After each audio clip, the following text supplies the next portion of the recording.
Vamos a pedirle una cara nueva que nos ayude con la lectura de la Biblia. Yo veo que Jorge está ahí cerca, ahí al final de la fila. Entonces vamos a pedirle a nuestro hermano Jorge Chávez. ¿Cómo estuvo el van hoy, Jorge? Un poquito, ya no tiembla, pero se está tirando todavía un poquito para la izquierda. Sí, está bien. Sí, es que yo lo llevé al lugar equivocado.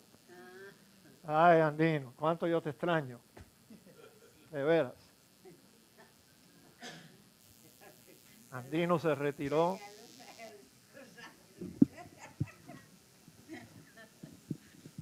Aló. Puesto Ok. de pie, hermanos.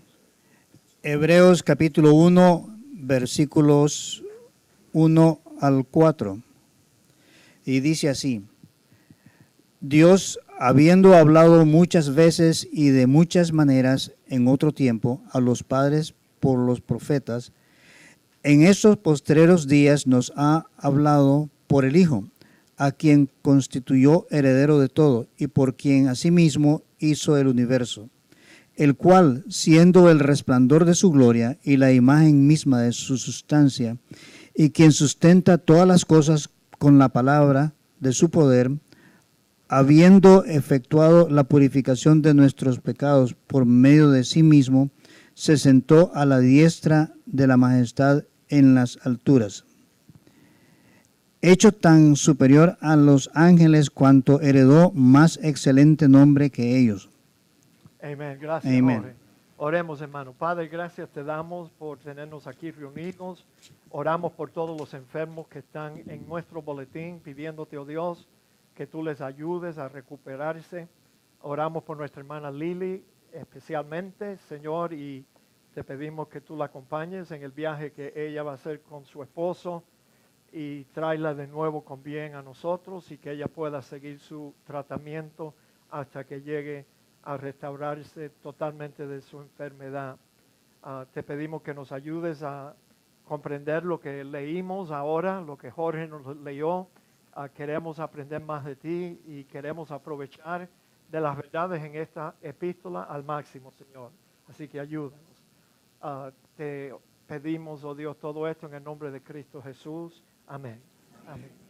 Muy bien, amados, tomen sus asientos y como vimos la semana pasada y yo creo que la antepasada también en la introducción del estudio de la epístola a los hebreos, el autor de esta carta estaba escribiendo a tres tipos de hebreos. A los hebreos que habían sido salvos, él se dirigía también a los hebreos que estaban convencidos intelectualmente, pero que todavía no se habían convertido, no se habían comprometido aceptando a Cristo como Señor y Salvador de sus vidas. Y también en esa comunidad hebrea a la cual el autor se dirige, habían algunos hebreos que no habían creído todavía. Y esto es importante reconocerlo y yo les voy a ayudar a través del estudio de toda esta epístola porque nos ayuda a interpretar bien algunos pasajes que si no supiéramos a quién es destinado, termináramos con una idea equivocada de la intención original del escritor. Ahora, yo le doy gracias a Dios que yo estoy aprendiendo a hablar un poquito mejor el español.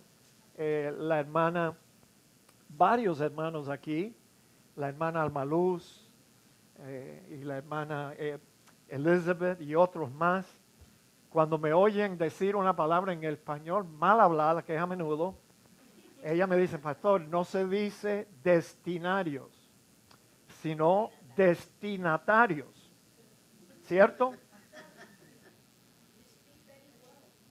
English, pero no Spanish. Spanish no, Spanish me cuesta. Pero bueno, mis amados hermanos, perdónenme, acuérdense que yo tengo una educación en español solo hasta el tercer grado. Todo lo demás de mis estudios fueron en inglés. Así que denle gracias a Dios que yo todavía puedo hablar un poquito. Pero gracias, Elizabeth, que tú no tienes pena, no te da pena decirme, pastor, usted está acribillando el castellano. Y entonces ella me ayudó esta semana pasada para que yo no dijera más destinarios, así lo dijera un americano, sino destinatarios.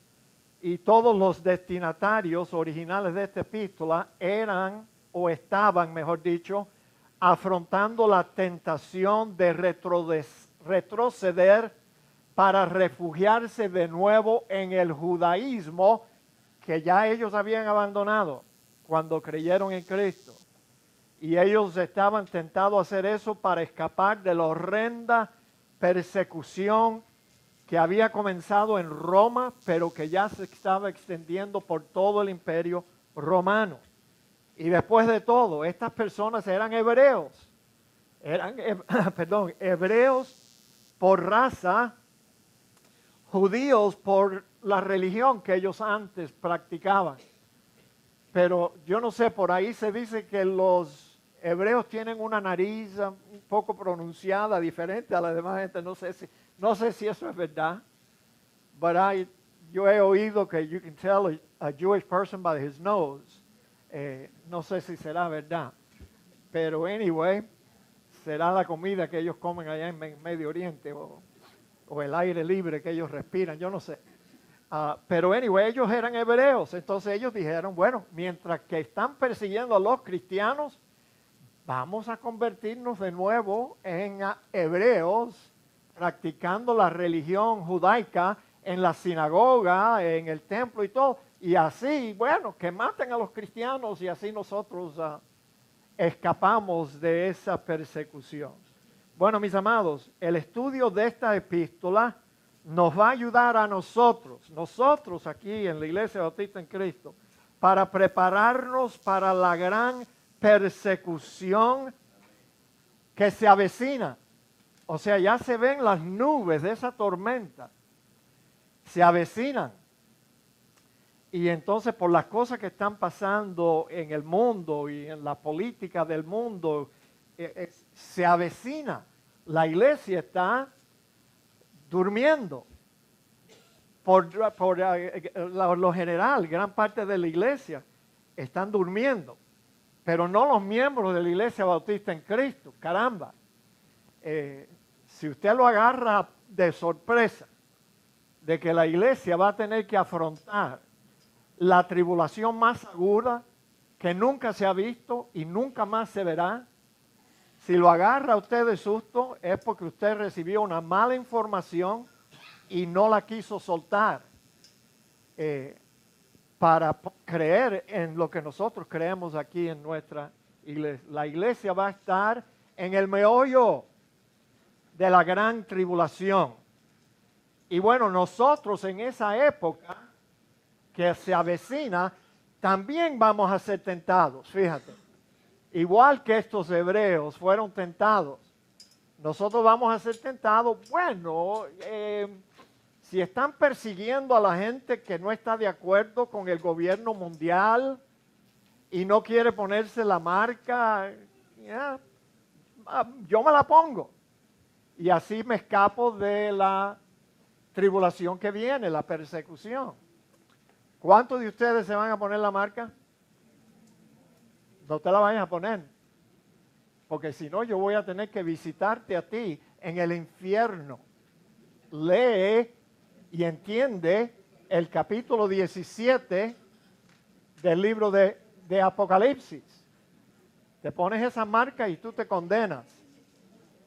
Entonces, pero muchos cristianos van a ser tentados. No, aquí hay que seguir a la mayoría se está dejando marcar y después de todo esa es una buena idea. Nadie me va a robar mi identidad, no me van a poder robar la billetera porque todo mi dinero va a estar en el banco y yo nomás que voy a tener un granito de arroz aquí implantado debajo de mi piel. Y así escapamos la gran tribulación. No lo hagan, mis amados hermanos.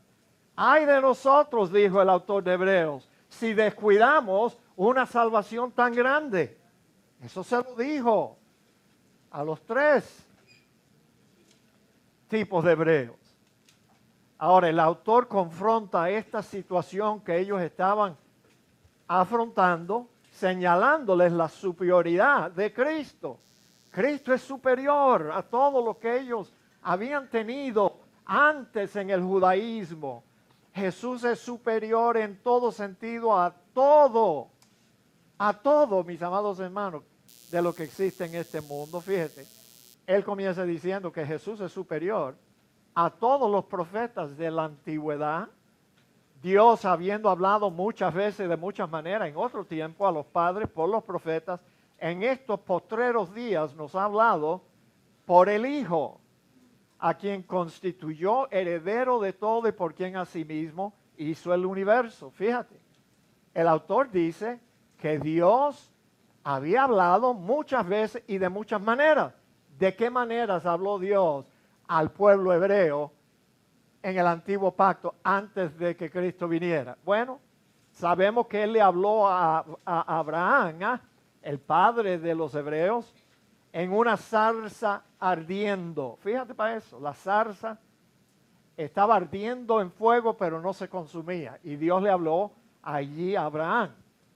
Le habló a Moisés directamente en Egipto y también en el monte Sinaí. Habló al pueblo de Israel desde una nube. Habló a algunos de los profetas en sueños. Fíjense, en sueños. Pero por favor no me llamen y me digan, ay pastor, yo tuve un sueño el otro día que el Señor me dijo que, ay Dios mío, Dios no está hablando en tus sueños. Y si algún día tú tienes un sueño de eso, lo que debes de tener cuidado es lo que tú comes antes de acostarse. Porque tú sabes, a mí me da una pesadilla cada vez que yo como una comida de esa bien pesada y yo sueño con los demonios y todo. Pero eso no tiene nada que ver, yo no le hago caso. Yo sé que Dios no me está hablando a mí a través de mis sueños y no le está hablando a ustedes tampoco, mis amados hermanos. Ya Dios habló todo lo que Él tenía que decirnos y lo hizo por medio del Hijo. Habló a Daniel en visiones de noche. Y yo tengo lástima por un cristiano que piensa que Dios se le aparece en su cuarto de noche y le habla. Él no está hablando así, mis amados.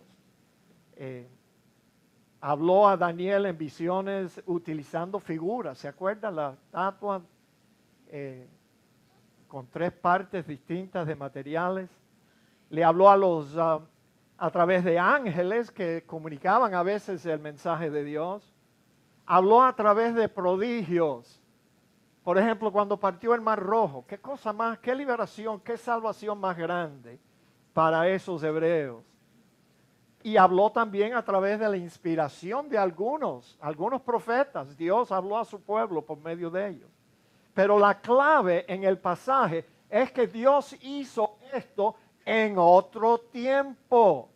El énfasis en el pasaje es que en otro tiempo Dios habló así, pero no en este tiempo. En este tiempo Dios no está utilizando profetas de la misma categoría que hubieron en el Antiguo Testamento y al comienzo del ministerio de Cristo. Todavía habían profetas, pero ya no. Ahora, ¿se acuerdan que los hebreos siempre ellos decían que ellos creían en la ley y en los profetas? Tenían la ley y los profetas. Sí, pero eso era para llevarnos a Cristo. Y entonces Cristo iba a sobrepasar a todos los profetas. Ahora, fíjense,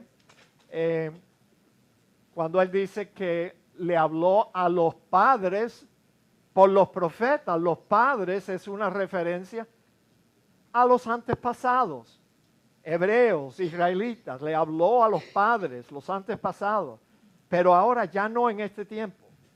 En estos postreros días, dice, es una referencia a la época desde el primer advenimiento de Cristo hasta su segunda venida. A veces muchos cristianos piensan que los postreros días solamente es la última generación que va a estar en la tierra cuando Cristo venga. Pero no, los postreros días es desde el nacimiento de Cristo hasta su segunda venida. Todo eso es los postreros días, fíjate. Porque ¿qué dice la Biblia acerca de nuestro Dios? Para Dios un día es como 1000 años y 1000 años como un día. Entonces Dios considera esta época desde el nacimiento de Cristo hasta la segunda venida como los postreros días. Y entonces dice el autor que en estos postreros días nos ha hablado por el Hijo, o sea, por Jesucristo, señalando que Jesucristo es la culminación, el cumplimiento de toda palabra profética. Después de Cristo no ha habido otro profeta. Esto significa bien claro que no necesitamos más profetas que las palabras de Cristo. Créame que Dios no está hablando todavía. No, las iglesias que quieren añadir otras cosas a la Biblia son los que piensan que Dios todavía está hablando. Dios no está hablando. Ya Dios habló todo lo que tenía que decirnos y lo hizo a través de su Hijo. Así que ningún otro profeta es más grande y más claro que Jesucristo. Ya la iglesia tiene todas las profecías que necesitamos hasta que Cristo venga por la iglesia y nos arrebate al cielo. No necesitamos más nada.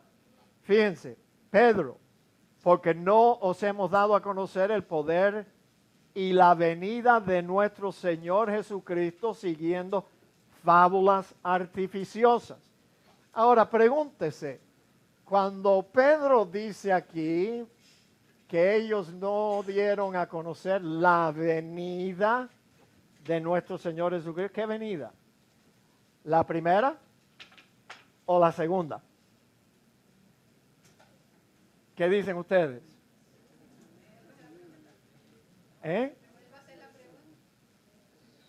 ¿Vuelvo a hacer la pregunta? Ok. Cuando él dice aquí que no nos hemos dado a conocer el poder y la venida de nuestro Señor Jesucristo, ¿estaba hablando de la primera o de la segunda? Pedro habló también de la segunda venida de Cristo, pero yo creo que él se estaba refiriendo a la primera. Pedro era el apóstol a los judíos. Y él andaba por todas partes diciendo, oye, ya el Mesías llegó, ya él vino, ya él estuvo entre nosotros. Es más, si leemos más el pasaje, nos damos cuenta que él dice, sino que habiendo visto con nuestros propios ojos su majestad, pues cuando él recibió de Dios honra y gloria, le fue enviada desde la magnífica gloria una voz que decía, este es mi Hijo amado, en el cual tengo complacencia. Y nosotros oímos esta voz enviada del cielo cuando estábamos con él en el Monte Santo, el monte de la transfiguración, ¿se acuerda? Tenemos también, dice Pedro, ¿qué yo hice? I put my hand on the clicker. Deja ver si puedo. Paciencia, hermana, paciencia. ¿Dónde yo estaba? No, aquí.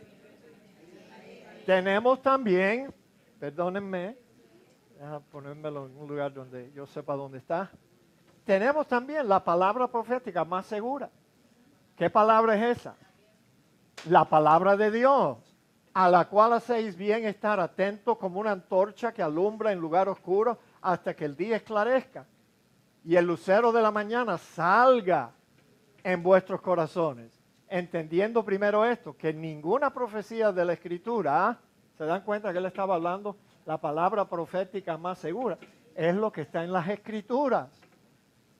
Es de interpretación privada, porque nunca la profecía fue traída por voluntad humana, sino que los santos hombres de Dios hablaron siendo inspirados por el Espíritu Santo. Entonces, mis amados, hermana María, por favor, quería hacerte una pregunta. Junior Bonilla, ¿él es amigo tuyo? ¿Él es dominicano? Bueno, él está a menudo, sale en the Facebook page, the Facebook page de la iglesia. Yo necesito, por favor, que yo quiero mandarle un aviso a Junior Bonilla que I don't want to be his friend. Yo no quiero ser su amigo on Facebook. Yo no sé quién lo aceptó, pero no lo acepté yo. Bueno, pero si yo le mando una nota diciendo, yo no quiero ser tu amigo. Bueno, ustedes me enseñan cómo bloquear y eso. Yo solo sé un poquito. Ok. Pero yo no quiero que él salga en ninguna de las páginas de los hermanos que la abren, tú sabes. Él es un artista de cut and paste. Él siempre está subiendo dichos ahí en la página. Pero un día se anunció como el profeta Junior Bonilla y yo dije, no, yo no quiero ser amigo de un profeta. Porque si él dice que él es un profeta ahora, él es un falso profeta. Sí, que practica la ciencia antigua pagana de adivinación. Eso no son profecías bíblicas ni nada por el estilo. Entonces yo no quiero participar y tener amistad con una persona así. Anyway, ¿qué dice la Biblia de sí misma? La Biblia dice que toda la escritura, escuchen bien, es inspirada por Dios, el Antiguo y el Nuevo Testamento, y es útil para enseñar, para redarguir, para corregir, para instruir en justicia, a fin de que el hombre de Dios sea perfecto, enteramente preparado para toda buena obra. Eso significa que we don't need anything else. No necesitamos más profecía de nadie, y mucho menos de un autonominado profeta.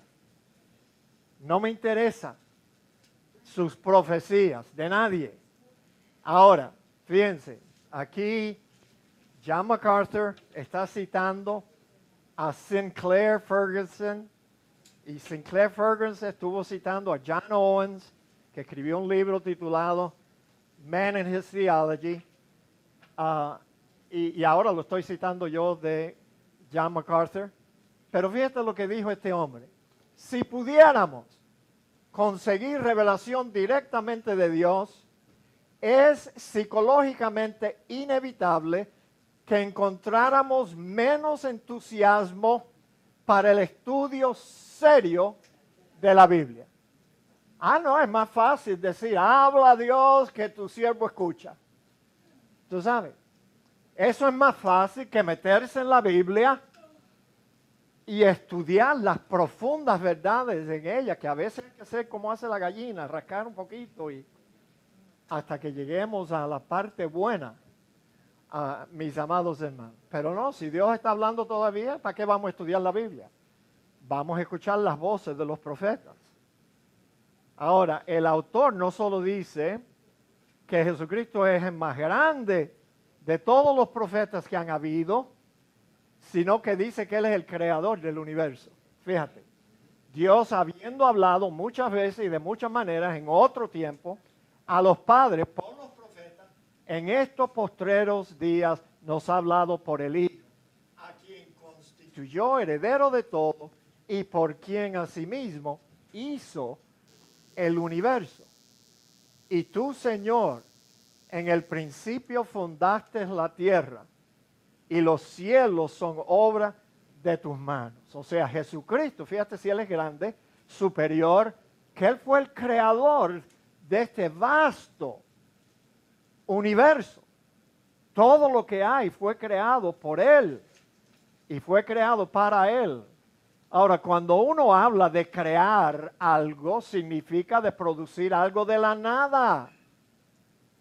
En el mundo artístico, probablemente tú lo sabes, Marlene, tú tuviste como artista gran parte de tu vida.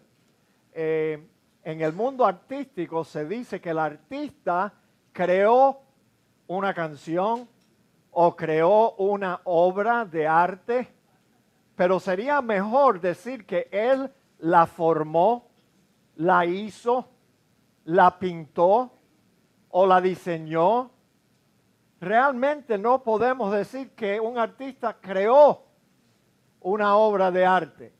Solo Dios puede crear algo De la nada. Dios habló y dijo, sea la luz. Y ahí vino. De la nada. Él no trabajó con ninguna materia, mis amados. Ahora, en Génesis capítulo 1 nosotros leemos que Dios creó, escuche bien, Dios creó el universo. Y aquí se dice que Jesús fue el creador. ¿Acaso hay una contradicción ahí? ¿Quién creó? ¿Fue Dios o fue Jesús? Bueno, no hay ninguna contradicción, sino que este es un misterio que nosotros creemos por medio de la fe. ¿Sí? El misterio de la Trinidad solo se puede aceptar por fe, aunque en la mente finita de los hombres no cabe cómo puede haber un solo Dios, pero en tres personas. No trates tú de averiguar eso en tu mente porque se te va a fundir un bombillo allá arriba y te vas a troquear y no vas a poder entender a Dios. Pero fíjense que Dios el Padre, aquí mismo en Hebreos capítulo 1, versículo 8, llama al Hijo, le llama a Dios, fíjate. Mas del Hijo dice, está hablando del Padre.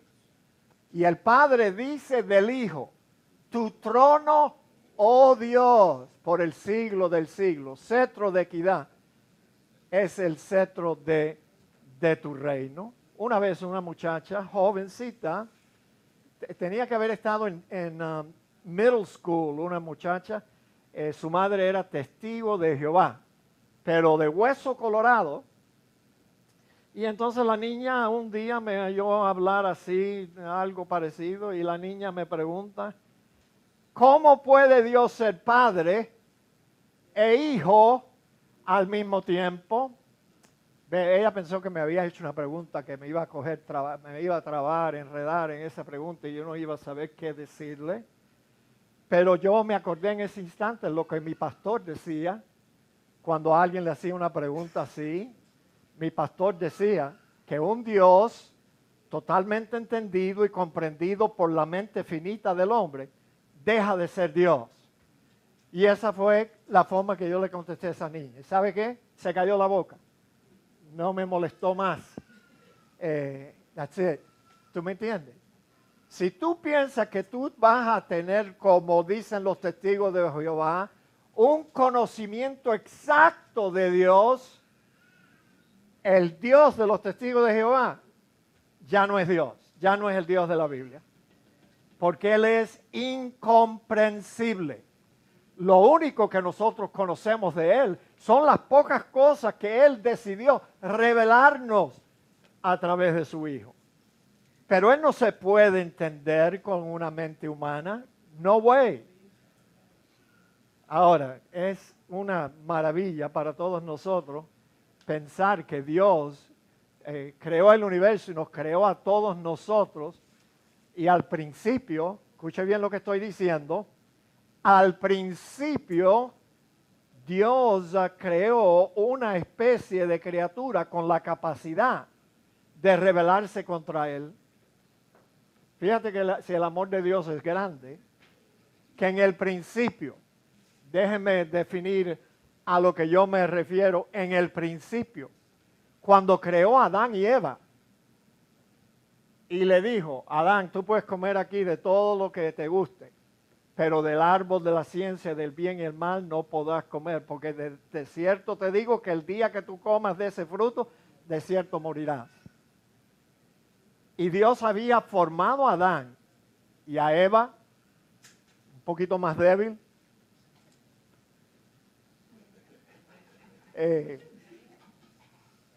con la capacidad de rebelarse contra Dios. Y en fin, eso fue lo que sucedió.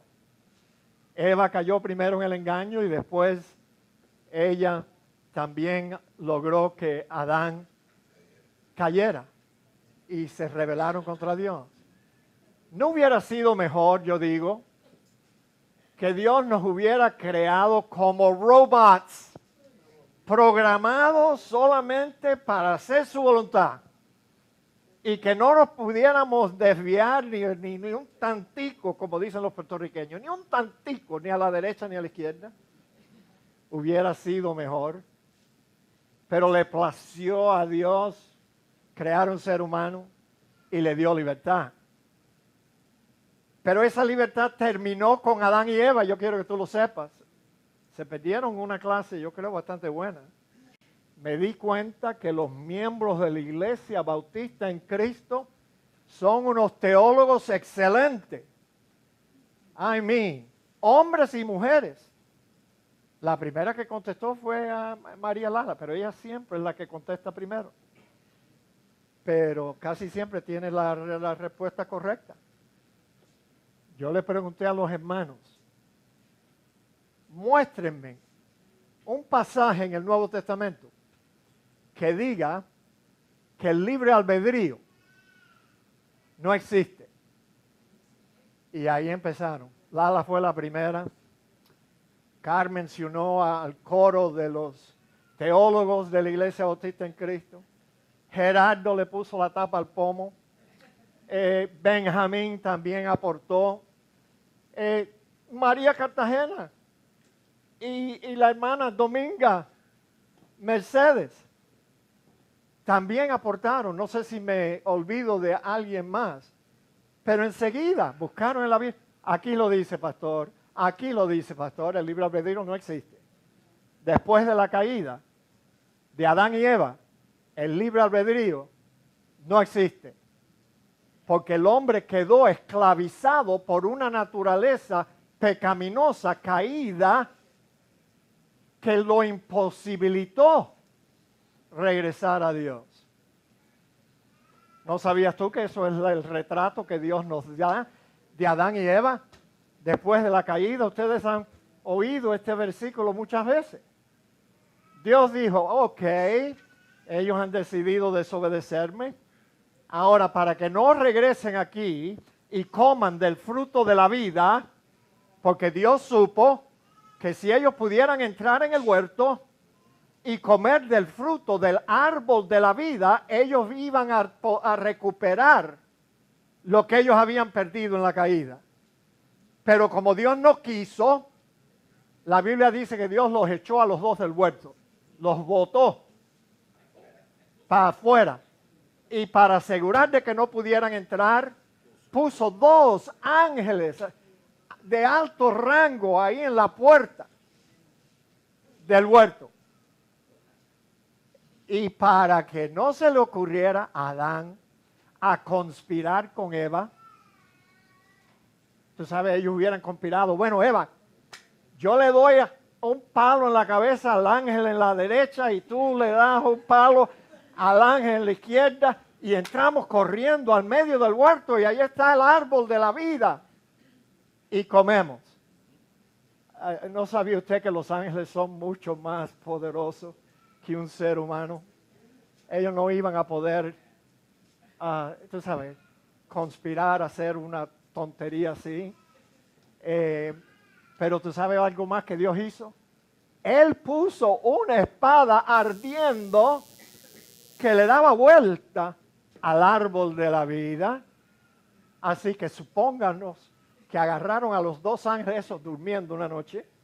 Los ángeles no duermen, no tienen necesidad de dormir, ni de comer, ni nada por el estilo. Estaban allí en guardia 24/7. Pero supongamos que un día los agarraron soñolientos y le dieron un palazo en la cabeza a los 2 ángeles. Entraron corriendo al huerto. Si hubieran extendido su mano para agarrar el fruto del árbol de la vida, la espada que le daba vuelta al árbol, ¡pum!, le hubiera cortado los brazos. Amados, ese es el último retrato que la Biblia nos da de Adán y Eva después de la caída.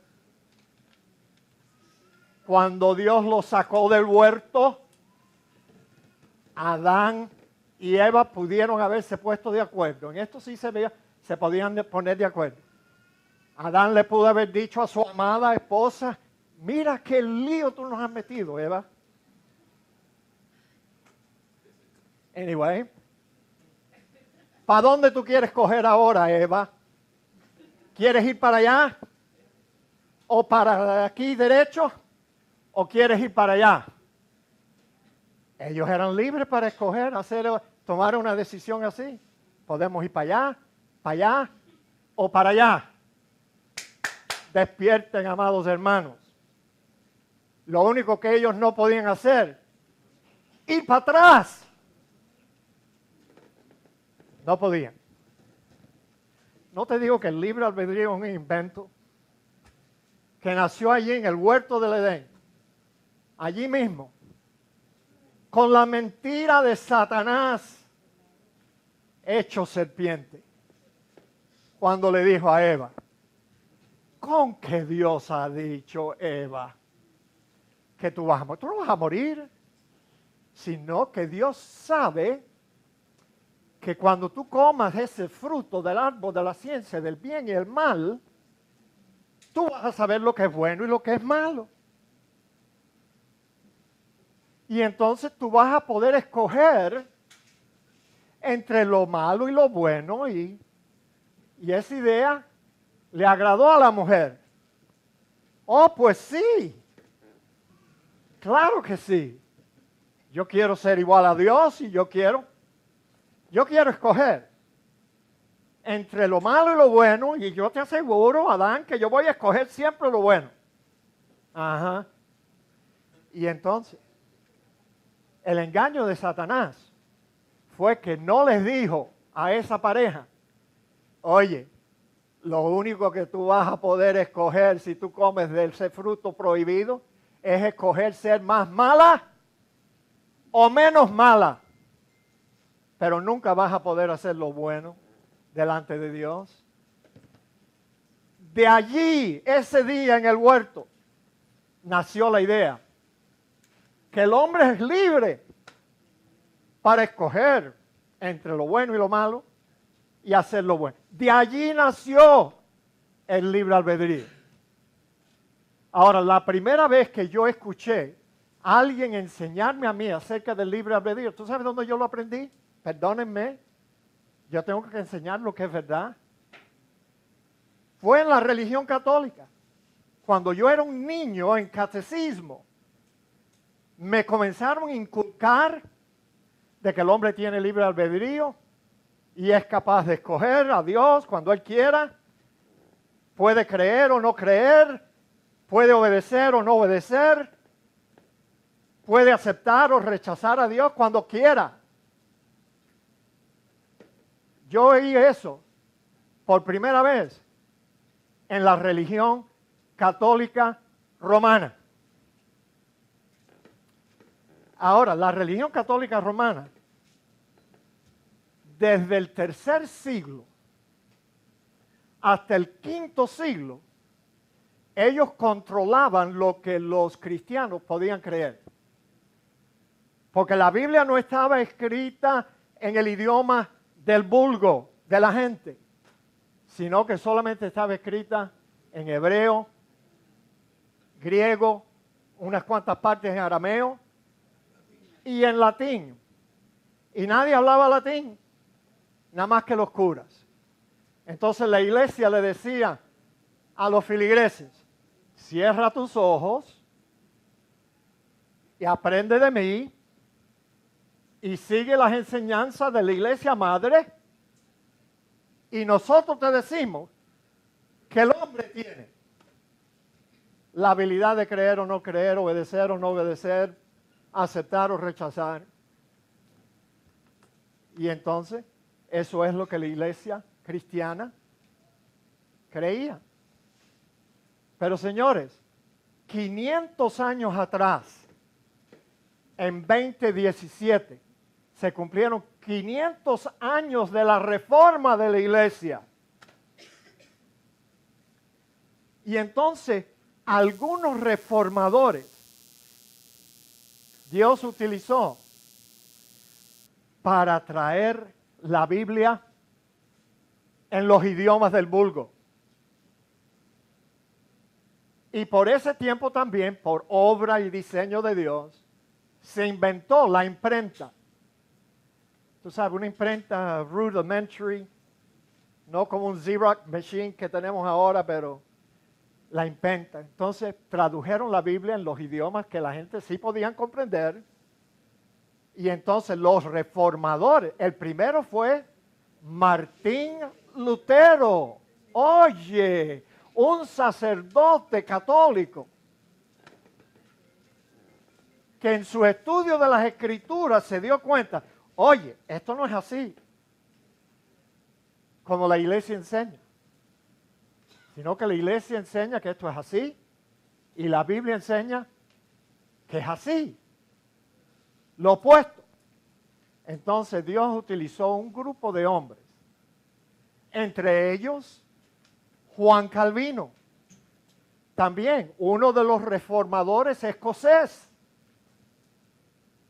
un hombre, ser humano, lleno de faltas, igual que cualquier otro ser humano.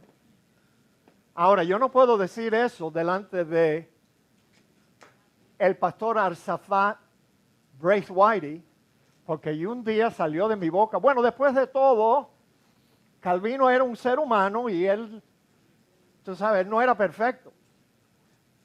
Ustedes conocen al pastor, oye, yo admiro a este hombre. Él es un mentor. Él fue el que un día me dijo a mí, Pereda, tú no eres un calvinista, tú eres un arminiano de 4 puntos. ¡Wow! Me traspasó, pero después yo dije, oye, tienes razón.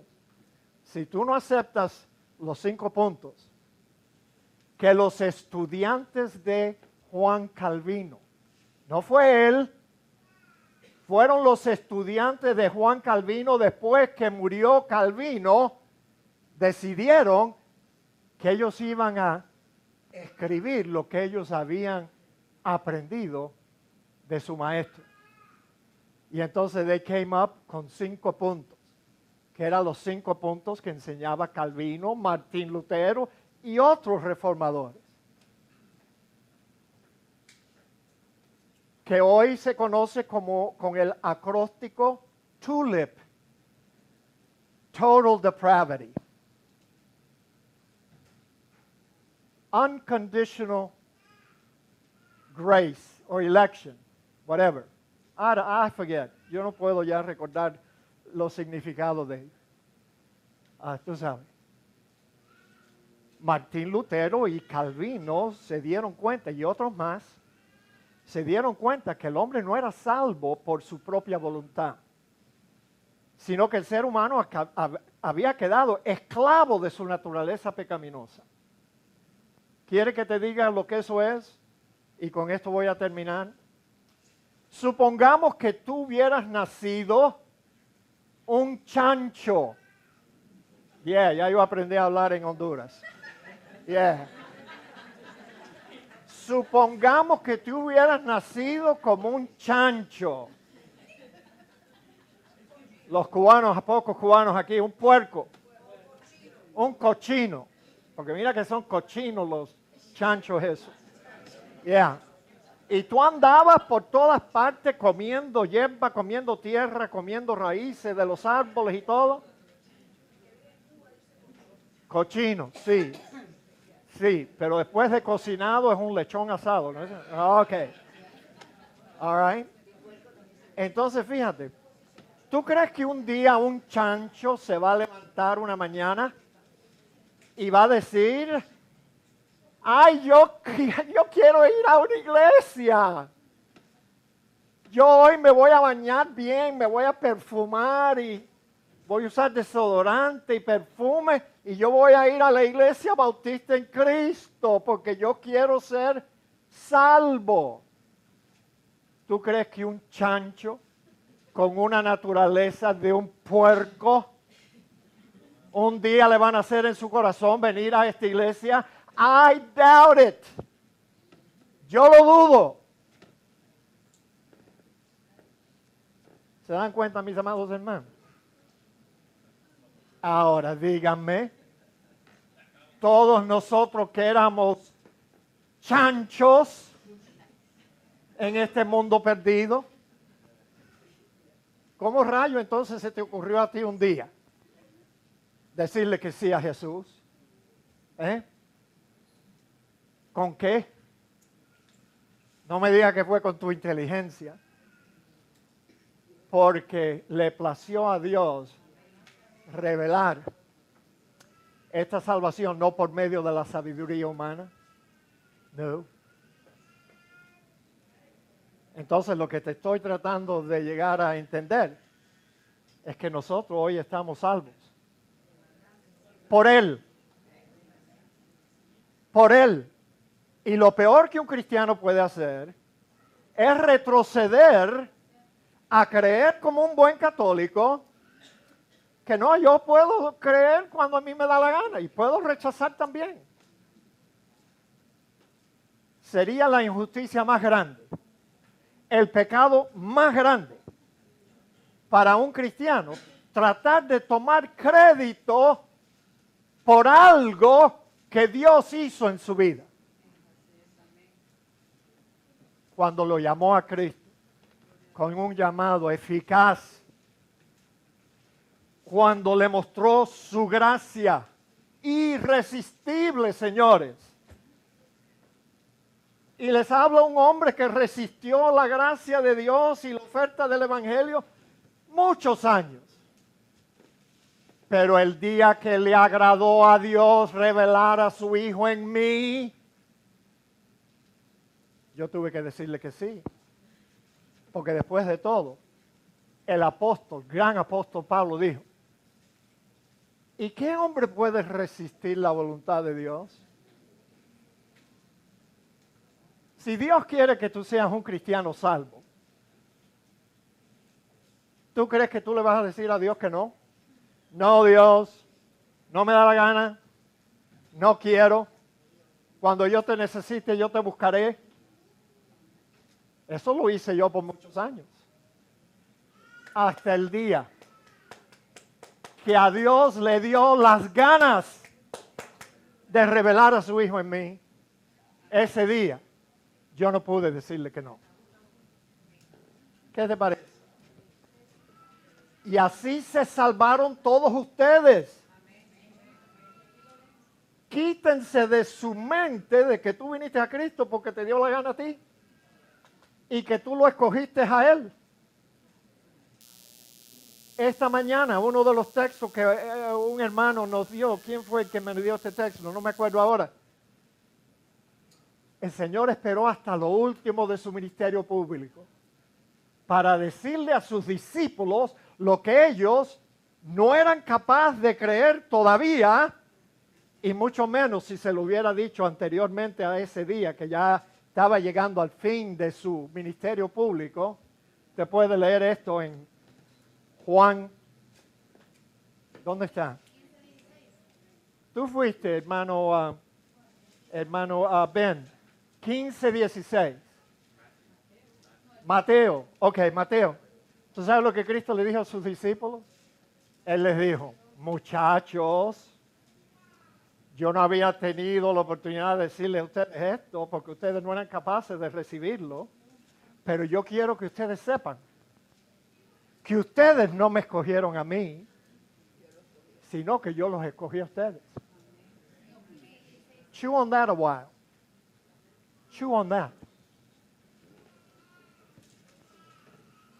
Que el día que Dios quiso que tú fueras salvo, ese día Él puso el deseo y el poder para hacer lo que su voluntad eterna quería hacer en tu vida. Qué grande es nuestro Dios, superior a todo. Oremos, hermano. Padre, gracias te damos por lo que hemos aprendido. Te lo pedimos en el nombre de Cristo Jesús. Amén.